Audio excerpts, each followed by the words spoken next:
ana sallah ne kawai ba a magana, amma gari gaba ɗaya komai yayi rumfa, komai ba mu walati.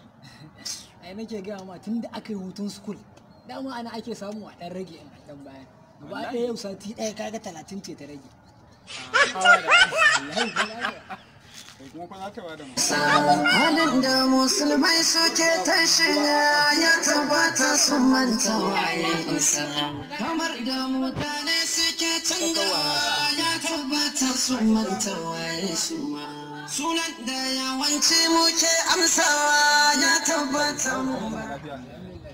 Allah na dan zo da kaya ne nan to kuma za a shigar gidan kuma gashi ba yara ne to kuma ku na gan ku a zaune dai haka dai ba abin da kuke shi ne ce ko za ku dan shigar ko wani abin sai a dan ba ku Da ko kenan? dan shigar da shi dai za a yi ba Ka ga malam wai ka san ma da su kake magana? Mu fa ba mutanen banza bane ba. Wannan da kake gani NCE ce da shi. Future ce da mu. Nan gaba in ka ƙara zuwa kai mana wannan bayani kai za mu sa ka ba wai kala Wai da da kuke ku. ba kuna zo ba abin da kuke yi shine Ai ni na ma ya rena mana wayo wallahi. Assalamu alaikum. Ah baba, ya garin ne ake Wallahi ya ne. rena mana Me yake faruwa ne? Dan Aka raba kasuwa kallon barka da kaman wani ayyukan sarki. Eh wallahi. Wannan bako kuka yi ne? Wai kaya wai za a shiga masa wai mu za mu shiga masa wai in da ko za mu yi masa. Wai da ko za mu yi mai, wai mu shiga mai da. Wai ya ba mu wani abu an gaya mai wani abu muke nema. Baba me a ciki?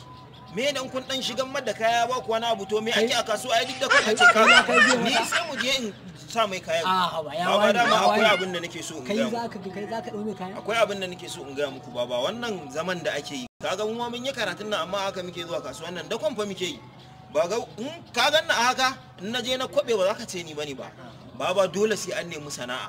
Zaman nan ba zai yiwu ba. In na je ni ma kaya nake dauka. Ita sana'a ba a rainawa ko yaya take yi za a wuce gurin ha ba wata ran sai labari future fa ba za ta zo ba sha wahala ba ku da Allah ma kuna cin abincin ai baba in gaya maka ko dole sai an nemi sana'a zaman banza shi yake sa wasu ka samu ma ya isa ka gode wa jalla da shi ya isa wadatar zuciya ta bi isa ta ninka isar ka ƙara isa